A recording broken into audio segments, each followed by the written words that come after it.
Hello നമസ്തേ. എല്ലാ കൂട്ടുകാർക്കും Kottarakkara ICM Maharaja കോളേജിന്റെ ഓൺലൈൻ യൂട്യൂബ് ചാനലിലേക്ക് സ്വാഗതം.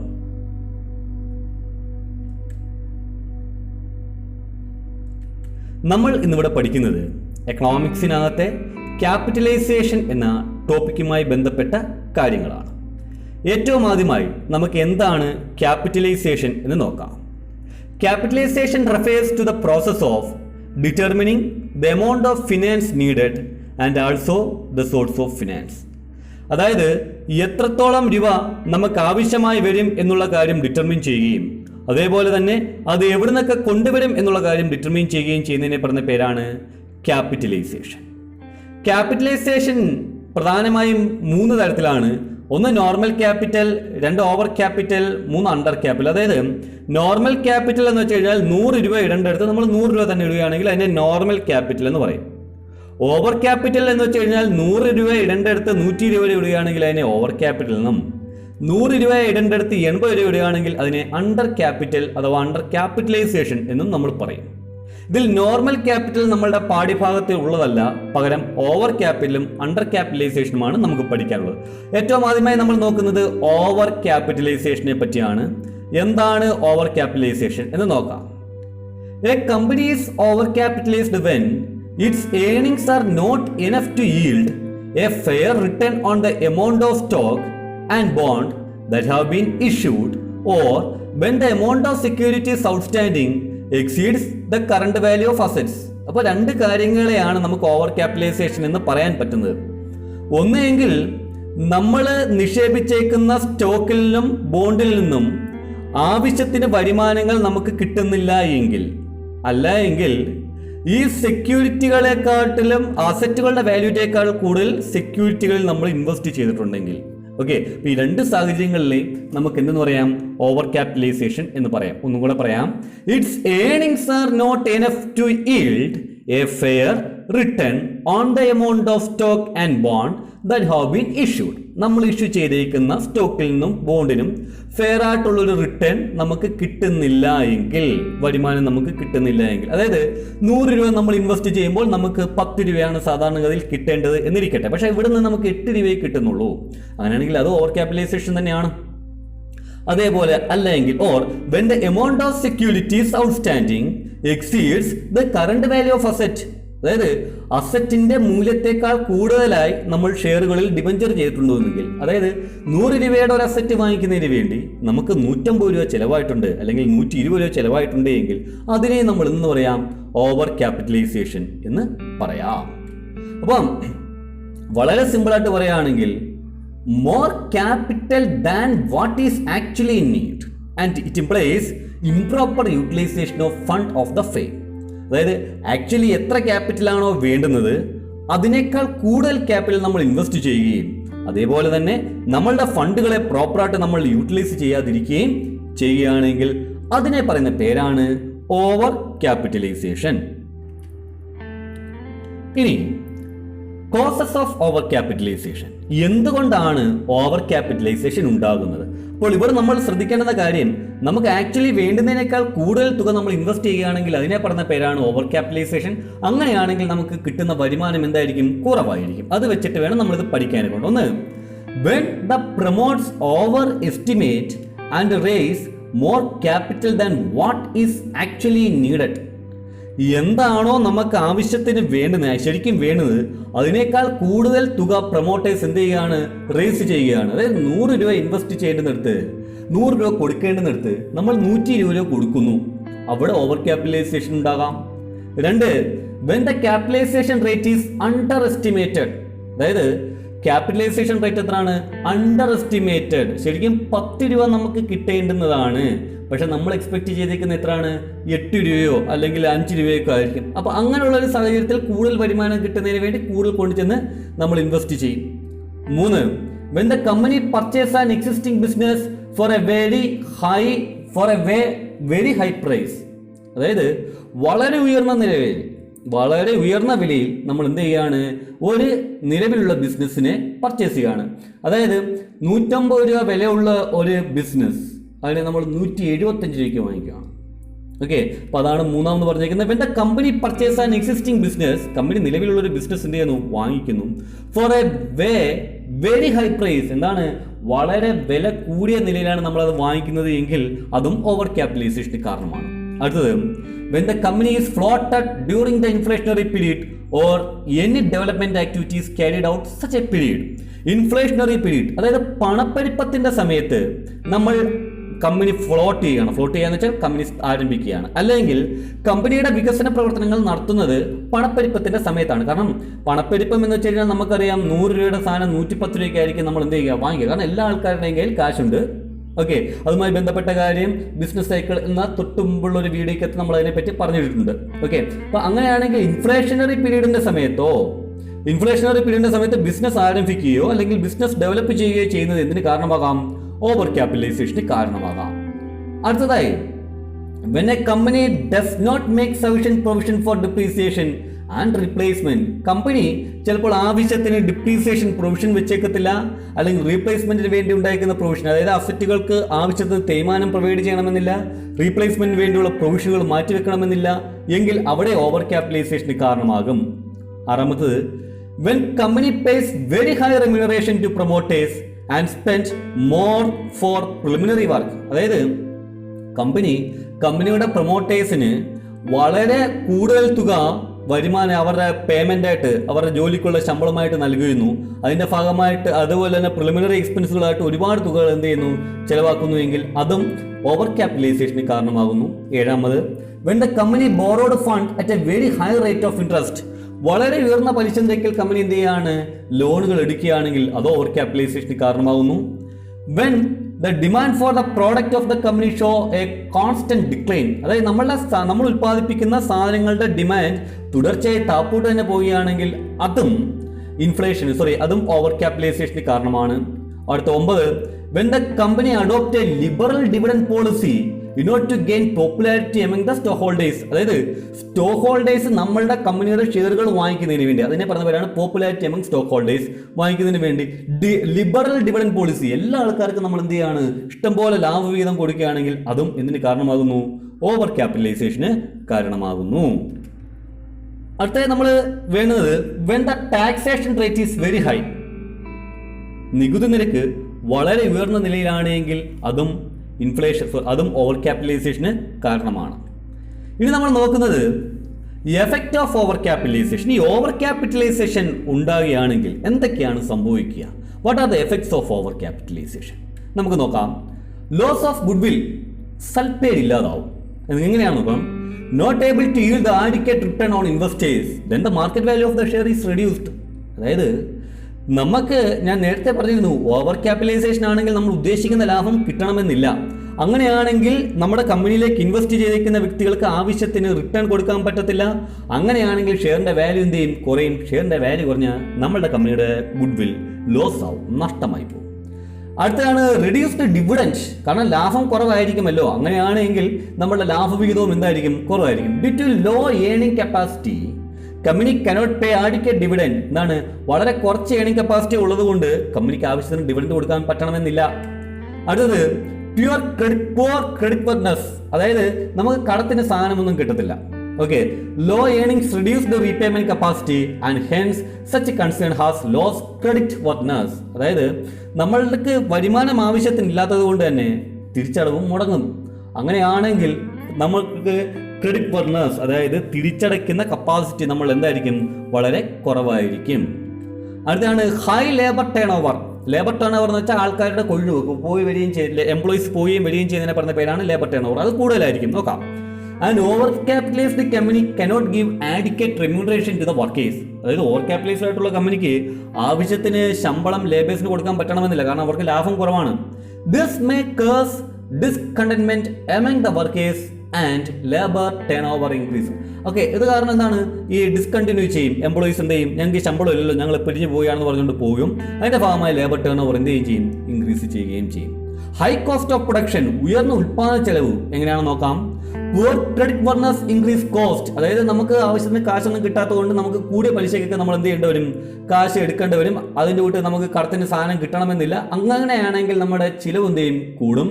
And high labour turn over reduce the efficiency. അപ്പോൾ പുവർ ക്രെഡിറ്റ് വർണേഴ്സ് കൊണ്ട് നമ്മുടെ ചിലവ് കൂടുകയും high labour turn over reduce efficiency എന്താണ്, ഉയർന്ന ലേബർ ടേൺ ഓവർ നമ്മളുടെ കാര്യക്ഷമതയെ ബാധിക്കുകയും ചെയ്തുകൊണ്ട് കോസ്റ്റ് ഓഫ് പ്രൊഡക്ഷൻ ഇൻക്രീസ്, ഉത്പാദന ചിലവ് എന്തായിരിക്കും, കൂടുതൽ ആയിരിക്കും. അടുത്ത ലിക്വിഡേഷൻ ഓഫ് കമ്പനി. ഇതിന്റെയൊക്കെ അൾട്ടിമേറ്റ് ഫലം എന്താണെന്ന് വെച്ചാൽ കമ്പനി അടച്ചുപൂട്ടും. The net effect of the over capitalisation is liquidation of company. ഇതിന്റെയൊക്കെ നെറ്റ് എഫക്ട് എന്താണ്, കമ്പനി ലിക്വിഡേറ്റ് ചെയ്യുക എന്നുള്ളത് ആണ്. അടുത്ത റെമഡീസ് ഓഫ് ഓവർ ക്യാപിറ്റലൈസേഷൻ. ഈ ഓവർ ക്യാപിറ്റലൈസേഷൻ വന്നു കഴിയുകയാണെങ്കിൽ നമുക്കിനി എന്ത് ചെയ്യാം? ഒന്നാമത് ചെയ്യേണ്ടത് by making the management efficient, it reduce the expense and increase the revenue. നമ്മളുടെ ബിസിനസിന്റെ മാനേജ്മെന്റ് വളരെ കാര്യക്ഷമമാക്കുക. അതിന്റെ ഭാഗമായിട്ട് ചിലവുകൾ കുറയ്ക്കുകയും വരുമാനങ്ങൾ കൂട്ടുകയും ചെയ്യാം. 2, by repaying all loans whose interest rates are very high. This repayment may made out of fresh borrowing at lower rate of the interest or out of accumulated profit. അതായത് ഉയർന്ന പലിശ നിരക്കിൽ ഉണ്ടായേക്കുന്ന ലോണുകളെല്ലാം റീപേ ചെയ്യുക, തിരിച്ചടച്ചുക. This repayment may made out of fresh borrowings. അങ്ങനെ ഈ റീപേയ്മെന്റ് ഇങ്ങനെ ഉയർന്ന പലിശ നിരക്കിലുള്ള ലോണുകളൊക്കെ അടച്ചു തീർക്കുകയാണെങ്കിൽ നമുക്ക് പുതിയ പലിശ നിരക്ക് കുറഞ്ഞ ലോണുകൾ കൊണ്ടുവരികയും അതിന്റെ അതേപോലെ തന്നെ നമ്മളുടെ ബിസിനസിന്റെ നിലവിലുള്ള ലാഭം എടുത്തു വെച്ച് നമുക്ക് ബിസിനസ് നടത്തിക്കൊണ്ട് ലാഭം വല്ലതും ഉണ്ടെങ്കിൽ അതെടുത്ത് വെച്ച് ബിസിനസ് നടത്തിക്കൊണ്ട് പോവുകയും ചെയ്യാം. അടുത്ത 3, by reduction of face value of share. This amount thus available can be used to write off fictitious asset and intangible asset as to provide the adequate depreciation on overvalued fixed asset. അപ്പോൾ ഈ മൂന്നാമത്തെ പോയിന്റിനെ പറ്റി നിങ്ങൾ amalgam internal reconstruction അക്കൗണ്ടൻസിയുടെ ഒരു ചാപ്റ്ററുമായി ബന്ധപ്പെട്ട കാര്യമാണ്. അപ്പം അത് പഠിച്ചിട്ടുള്ള ആൾക്കാർക്ക് മനസ്സിലാവും. ഇല്ലെങ്കിൽ നിങ്ങൾ എപ്പോഴെങ്കിലും കൊമേഴ്സ് വിദ്യാഭ്യാസ സമയത്ത് തന്നെ പഠിക്കുന്നതായിരിക്കും. മൂന്നാമത്തെ പോയിന്റ് ഇതാണ്, by reduction of face value of shares.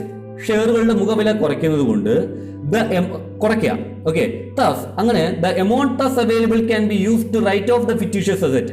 അങ്ങനെ കുറച്ച് കിട്ടുന്ന തുക നമുക്ക് എന്ത് ചെയ്യാം, ഫിക്റ്റീഷ്യസ് അസറ്റ് എഴുതിക്കളയാനെ കൊണ്ടും ഇൻടാഞ്ചിബിൾ അസറ്റ് എഴുതിക്കളയാനെ കൊണ്ടും അതേപോലെ തന്നെ ആവശ്യത്തിന് ഡിപ്രീസിയേഷൻ ചാർജ് ചെയ്യാനെ കൊണ്ടും സഹായിക്കും. അപ്പോൾ മൂന്നാമത്തെ പോയിന്റ് ഇതാണ്, ഷെയറുകളുടെയൊക്കെ ഫേസ് വാല്യൂ മുഖവില എന്ത് ചെയ്യുക, റൈറ്റ് ഓഫ് ചെയ്യുക, എഴുതി കുറയ്ക്കുക.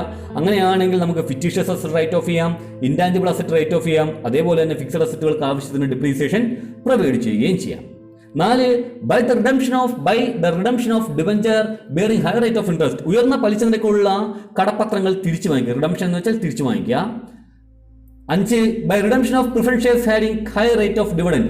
ഉയർന്ന ലാഭവിഹിതം നൽകേണ്ടുന്ന പ്രിഫറൻസ് ഷെയറുകളെ തിരിച്ചു വാങ്ങിക്കുക. അടുത്ത് by the reduction of bonded ഡെപ്റ്റ്. ഈട് വെച്ചെടുക്കുന്ന കടങ്ങളൊക്കെ എന്ത് ചെയ്യുക, തിരിച്ചു നൽകുക.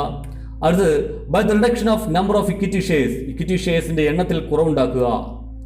അടുത്തത് നമുക്ക് പഠിക്കാനുള്ളതാണ് അണ്ടർ ക്യാപിറ്റലൈസേഷൻ. അണ്ടർ ക്യാപിറ്റലൈസേഷനെ പറ്റി നോക്കാം.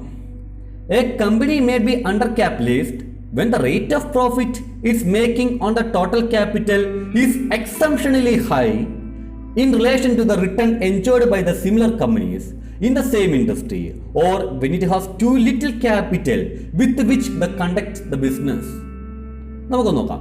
A company may be under capitalized. ഒരു കമ്പനി അണ്ടർ ക്യാപിറ്റലൈസ്ഡ് ആവണമെങ്കിൽ when the rate of profit it's making on the total capital is exceptionally high in relation to the return enjoyed by the similar companies. അതായത് സാധാരണഗതിയിൽ ഒരു കമ്പനിക്ക് കിട്ടുന്നതിനേക്കാൾ കൂടുതൽ അളവിൽ നമ്മുടെ കമ്പനിക്ക് എന്ത് ചെയ്യുന്നു, ലാഭം കിട്ടുന്നു. അതായത് സാധാരണഗതിയിൽ ഒരുത്തൻ 100 ഇൻവെസ്റ്റ് ചെയ്യുമ്പോൾ 10 രൂപയാണ് കിട്ടുന്നതെങ്കിൽ നമ്മുടെ കമ്പനിക്ക് എന്ത് കിട്ടുന്നു, 15 രൂപ കിട്ടുന്നു. അല്ല എങ്കിൽ or when it has too little capital with which to conduct the business. അല്ലെങ്കിൽ ഇവരുടെ ബിസിനസ്സുകൾ നടത്താനെ കൊണ്ട് അവർ വളരെ കുറഞ്ഞ മൂലധനങ്ങൾ മാത്രം എന്ത് ചെയ്യുന്നു, ഉപയോഗിക്കുന്നു. അപ്പോൾ ഇങ്ങനെയുള്ള ഒരു സാഹചര്യത്തെയാണ് നമുക്ക് എന്തെന്ന് പറയാൻ പറ്റുന്നത്, അണ്ടർ ക്യാപിറ്റലൈസേഷൻ എന്ന് പറയാൻ പറ്റുന്നത്. സിമ്പിൾ വേർഡ്സിൽ പറയുകയാണെങ്കിൽ under capitalisation is a situation where the actual rate of earnings are higher than the fair rate of earnings. അതായത് സാധാരണ കിട്ടുന്ന വിഹിതത്തെ പറഞ്ഞ പേരാണ് ഫെയർ റേറ്റ്. ഫെയർ റേറ്റിനേക്കാൾ കൂടുതലാണ് ആക്ച്വലി കിട്ടിയിരിക്കുന്ന റേറ്റ് എങ്കിൽ അതിനെ പറഞ്ഞ പേരാണ് അണ്ടർ ക്യാപിറ്റലൈസേഷൻ. അടുത്ത കോസസ് ഓഫ് അണ്ടർ ക്യാപിറ്റലൈസേഷൻ. എന്തുകൊണ്ടാണ് ഇങ്ങനെ അണ്ടർ ക്യാപിറ്റലൈസേഷൻ ഉണ്ടാകുന്നത്? അപ്പോൾ നോക്കുക, അണ്ടർ ക്യാപിറ്റലൈസേഷൻ എന്ന് വെച്ച് കഴിഞ്ഞാൽ 100 രൂപ ഇൻവെസ്റ്റ് ചെയ്യേണ്ടെന്നിടത്ത് നമ്മൾ 80 രൂപ ഇൻവെസ്റ്റ് ചെയ്തു. അല്ലെങ്കിൽ 100 രൂപയ്ക്ക് 10 രൂപ കിട്ടേണ്ടെന്നിടത്ത് സാധാരണയിൽ 10 രൂപയാണ് കിട്ടേണ്ടതെങ്കിൽ നമുക്ക് 15 രൂപ കിട്ടുന്നു. അതാണ് അണ്ടർ ക്യാപിറ്റലൈസേഷനുള്ള സിറ്റുവേഷൻ. ഇനി എന്തുകൊണ്ടാണ് ഇങ്ങനെ അണ്ടർ ക്യാപിറ്റലൈസേഷൻ ഉണ്ടാകുന്നത്? Under estimation of the earnings. ഒന്നാമത്തെയാണ് under estimation of the earnings. The promoter under estimate the capital requirement at the time of establishment of the firm. Firm രൂപപ്പെടുത്തുന്ന സമയത്ത് അവരെന്ത് ചെയ്യും? ക്യാപിറ്റൽ കുറച്ച് മതി എന്ന് അവരെന്ത് ചെയ്യാണ്? പ്രൊമോട്ടേഴ്സ് എസ്റ്റിമേറ്റ് ചെയ്യുകയാണ്. അതോ അണ്ടർ ക്യാപിറ്റലൈസേഷൻ ഒരു കാരണമാണ്. 2, അൺഎക്സ്പെക്റ്റഡ് ഇൻക്രീസ് ഇൻ ഏർണിങ്സ്. അതായത് അപ്രതീക്ഷിതമായി നമുക്ക് വരുമാനങ്ങൾ കൂടുന്നു. The company may be floated during the period of depression. During the period flotation cost is very low. Such company will usually find under capitalised during the period of recovery or boom. അതായത് ഡിപ്രഷന്റെ സമയത്ത് അല്ലെങ്കിൽ flotation cost വെച്ചാൽ company രൂപപ്പെടുത്തുന്നതിന് വേണ്ടി ഉണ്ടാക്കുന്ന ചിലവ് കുറവുള്ള സമയത്താണ് ഒരു കമ്പനി രൂപപ്പെടുത്തിയെന്നിരിക്കട്ടെ. അതായത് 100 രൂപയ്ക്ക് കിട്ടേണ്ടുന്ന അസറ്റുകൾ 70 രൂപയ്ക്ക് കിട്ടുന്ന സമയത്താണ് ആ കമ്പനി അവർ എന്ത് ചെയ്തേക്കുന്നത്? എസ്റ്റാബ്ലിഷ് ചെയ്തേക്കുന്നത്, ഫ്ലോട്ട് ചെയ്തേക്കുന്നിരിക്കട്ടെ. അങ്ങനെയാണെങ്കിൽ ബൂമോ റിക്കവറിയോ ഉണ്ടാകുന്ന സമയത്ത് ഇത്തരത്തിലുള്ള കമ്പനികളെല്ലാം അണ്ടർ ക്യാപിറ്റലൈസ്ഡ് ആയി മാറാം. അടുത്ത് മെയിൻ്റെനൻസ് ഓഫ് ഹൈ എഫിഷ്യൻസി. ഉയർന്ന കാര്യക്ഷമത അവരെന്ത് ചെയ്യാണ്? മെയിൻറ്റെയിൻ ചെയ്യാണ്. Sound management shall result in high efficiency. Huge profit in turn will enable the company to adopt new technique, install costly machines, and undertake expansion and development program. Consequently, the market value of the company shall become much more than its fair value. നോക്കാം എന്താണ് പറഞ്ഞിരിക്കുന്നത്. Sound management shall result in high efficiency. നല്ല management ആണെങ്കിൽ അവിടെ ഉയർന്ന കാര്യക്ഷമതയായിരിക്കും ഉണ്ടാവുന്നത്. Huge profit, ഉയർന്ന ലാഭം കിട്ടും. In turn will enable the company to adopt new technique. ഉയർന്ന ലാഭം കിട്ടുന്നതുകൊണ്ട് തന്നെ അവർക്ക് പുതിയ സാങ്കേതിക വിദ്യകൾ അഡോപ്റ്റ് ചെയ്യാനെ കൊണ്ട് പറ്റും. ഇൻസ്റ്റാൾ കോസ്റ്റ്ലി മെഷീൻസ്, ഉയർന്ന വളരെ ചിലവേറിയ മെഷീൻസുകൾ ഇൻസ്റ്റാൾ ചെയ്യാൻ പറ്റും. And undertake expansion and development programme. അതേപോലെ തന്നെ അവർക്ക് വികസനത്തിന് വേണ്ടിയുള്ള പ്രോഗ്രാമുകളൊക്കെ ചെയ്യാനെ കൊണ്ട് പറ്റും. കാരണം അവർക്ക് ആവശ്യത്തിനധികം ലാഭം കിട്ടുകയാണ്. കോൺസിക്വന്റ്ലി അതിന്റെ ഭാഗമായിട്ട് the market value of the company shall become much more than its par value. കമ്പനിയുടെ വാല്യൂ എന്തായിരിക്കും? ആക്ച്വലി ഉള്ളതിനേക്കാളും കൂടുതലായി മാറിയിരിക്കാം. അടുത്താണ് ക്രിയേഷൻ ഓഫ് സീക്രട്ട് റിസർവ്. രഹസ്യമായ ലാഭം ഒളിപ്പിച്ചു വെക്കുന്നതിനെ പറഞ്ഞ പേരാണ് സീക്രട്ട് റിസർവ്. അക്കൗണ്ടൻസിൽ അതിനെപ്പറ്റി നിങ്ങൾക്ക് പഠിക്കാനുണ്ട്. Creation of secret reserve by making excessive provision for depreciation and other contingencies may lead to under capitalisation. അതായത് രഹസ്യമായ ലാഭം വെക്കുകയോ അല്ലെങ്കിൽ അധികമായിട്ട് ഡിപ്രീസിയേഷൻ പ്രൊവിഷൻ നൽകുകയൊക്കെ ചെയ്യുന്നത്, ഡിപ്രീസിയേഷൻ പ്രൊവിഷൻസോ കണ്ടിജൻസീസോ ഒക്കെ അധികമായി നൽകുന്നത് എന്തിന് കാരണമാകുന്നു? അണ്ടർ ക്യാപിറ്റലൈസേഷന് കാരണമാകും.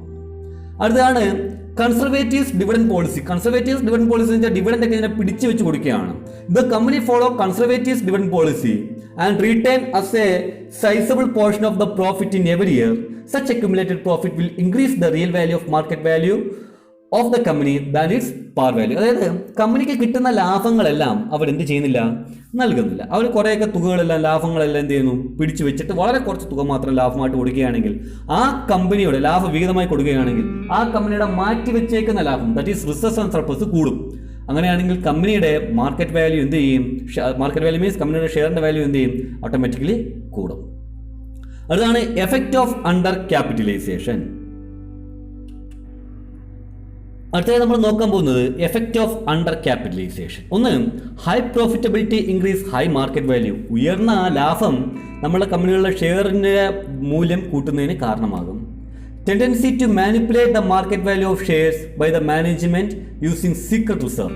സീക്രട്ട് റിസർവുകൾ ഉപയോഗിച്ച് കമ്പനികളുടെ ലാഭങ്ങളൊക്കെ മാനിപ്പുലേറ്റ് ചെയ്യാനെ കൊണ്ട് സാധ്യതയുണ്ടാവും.